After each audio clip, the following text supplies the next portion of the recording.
All right. Arlene asks, recently I heard a preacher mention the gap theory in Genesis, but he didn't elaborate. What is it? Very simple.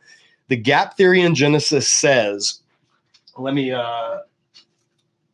grab my Bible so I'm not quoting from memory. You get in trouble when you quote from memory. The beginning of Genesis 1, in the beginning, God created the heavens and the earth, or when God began to create the heavens and the earth, however you translate it. In the beginning, I'll just go with the NIV. In the beginning, God created the heavens and the earth. Verse 2, now the earth was formless and empty. Darkness was over the surface of the deep, and the Spirit of God was hovering over the waters. The gap theory was introduced in, I believe, the 19th century. I don't know of anybody earlier than the 19th century proposing it. But the gap theory says you should translate Genesis 1:2 not as now the earth was formless and empty, but you should translate it as now the earth became formless and empty. And that the gap theory then says, so Genesis 1:1, in the beginning, Bereshit bara Elohim, in the beginning, God created the heavens and the earth. Then 1 billion years went by, or however long. Doesn't matter. God created the heavens and the earth. He created everything. Like the earth was already created.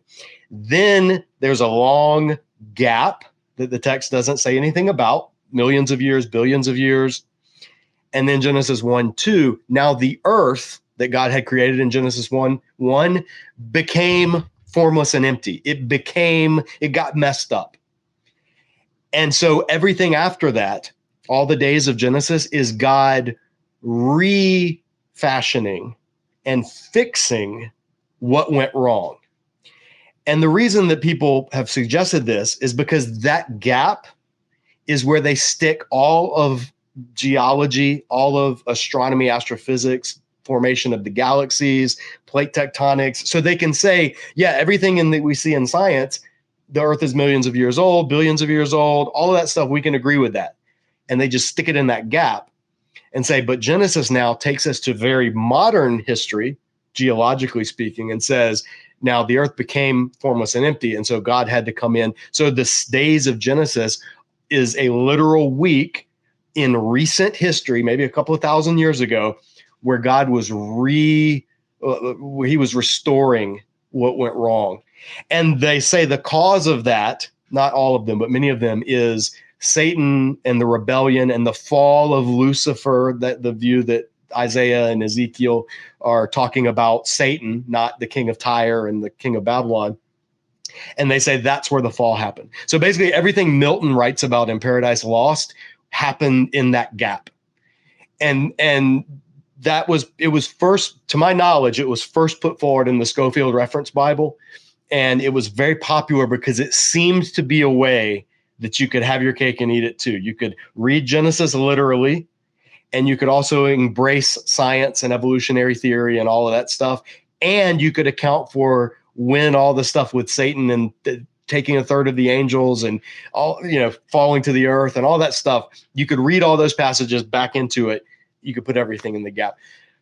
The reason that pretty much nobody biblical scholar-wise accepts it is because the Hebrew grammar doesn't work. It's super implausible to translate hayatha, the first word of verse 2, as and it became formless and empty. It's just a very artificial reading. It's basically shoehorning in an interpretation into the text. And the term for that is eisegesis, not exegesis. So that's what the gap theory is. All right, Gregory, what else? Lots more. Here's a good one. While you're pulling it up, I see somebody just asked, what Bible am I using? This is my NIV Archaeological Study Bible. It is out of print. I reviewed it on the channel. I had to have it rebound. And I'm trying to wage a one-man crusade for Zondervan to put it back in print. So watch my review video of it. It's called Why My Favorite Study Bible is Out of Print or something like that. And then you can message Zondervan and tell him to bring it back.